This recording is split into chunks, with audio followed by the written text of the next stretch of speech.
मी पाहणी केली आणि शिक्षण सभापती म्हणून नंतर बोलेन, पण एक पॅरेंट म्हणून मी पहिल्यांदा बोलेन की ही जी घटना घडली ती खरंच खूप दुर्दैवी आहे.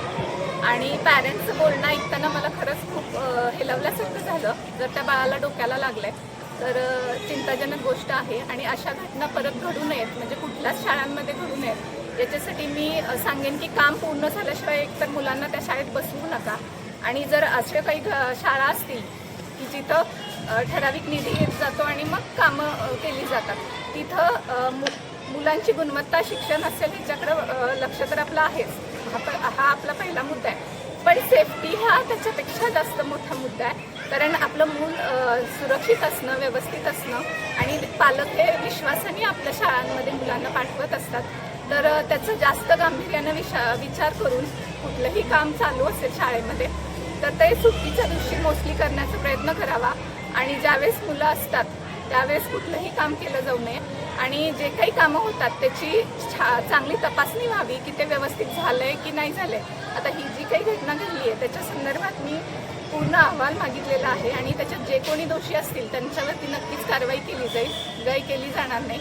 आणि अशा संदर्भात ह्या अशा घटना घडू नयेत याच्यासाठी मी आपले ग्रामस्थ असतील, इतर शिक्षण व्यवस्थापन समिती असेल, शिक्षक असतील, सगळ्याच म्हणजे सातारा जिल्ह्यातल्या प्रत्येक शाळेला मी माझ्याकडून असं आवाहन करेन की सजग ग्रामस्थ, जर आता आपण हर घर तिरंगा हे आपण साजरा करतोय तर त्याची जबाबदारी सगळ्यात मोठी आपली अशी असते की सजग नागरिक म्हणून आपण प्रत्येक शाळेमध्ये काय घटना घडत आहेत, कामं व्यवस्थित चालत आहेत का, थोडं लक्ष देणं आपली जबाबदारी आहे.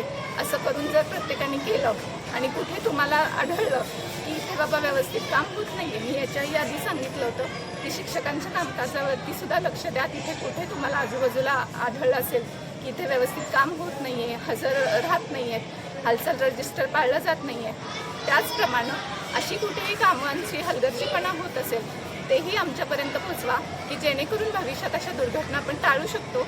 आणि चांगल्या आपला जो उद्देश आहे की आपल्या मुलांचं भवितव्य छान घडवायचं आहे तो छान त्यांना सुखरूप ठेवत त्यांची सेफ्टी जपत आपण करूयात.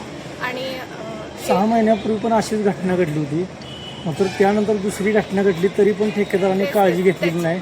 कडक कारवाई होणार का? नक्की त्याच्या संदर्भातच मी आता बोलले की जर घडले